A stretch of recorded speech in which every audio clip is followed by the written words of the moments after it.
आपको बताएं कि टी20 क्रिकेट वर्ल्ड कप का सुपर 8 मरहला पाकिस्तान और न्यूजीलैंड क्रिकेट टीमें आज आमने सामने होंगी। कोलंबो में बादलों और सूरज के दरमियान आंख मचोली जारी है। महकमा मौसमियात ने आज फिर बारिश की पेशगोई कर दी है।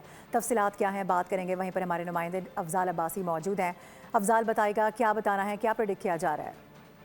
ये बिल्कुल टी20 वर्ल्ड कप 2026 के सुपर 8 मरहले का आगाज आज से हो रहा है और कोलंबो के आर प्रेमादासा क्रिकेट स्टेडियम में पाकिस्तान और न्यूजीलैंड की क्रिकेट टीमें आज शाम 7 बजे यहाँ पर आमने सामने होंगी। दोनों टीमों की तैयारियां मुकम्मल हैं, लेकिन मसला जो है वो कोलंबो का आज भी अबर आलूद है। गुज़िश्ता रोज़ 4 से 5 घंटे बारिश हुई थी, जिसके बायस जो कोलंबो का आर प्रेमादासा क्रिकेट स्टेडियम है उसकी आउटफील्ड काफ़ी गीली हो गई थी। लेकिन अब ग्राउंड स्टाफ जो है वो ग्राउंड को खुश करने में मसरूफ़ है। लेकिन महकमे मौसमियात ने खबरदार किया है कि आज फिर से जो है वो बारिश का इम्कान है। 50 to 60% आज बारिश की पेशगोई है। महकमे मौसमियात का कहना है कि शाम के औकात में बारिश के ज़्यादा चांसेस हैं, जिससे मैच मुतासिर हो सकता है। टी20 वर्ल्ड कप में आईसीसी के नए रूल्स के मुताबिक जो है वो कम से कम 5 ओवर्स का खेल होना ज़रूरी है। अगर 5 ओवर्स का खेल भी दोनों टीमों के दरमियान ना हो जी सका ठीक तो है, बहुत फिर शुक्रिया अपडेट करने दोनों के टीमों लिए।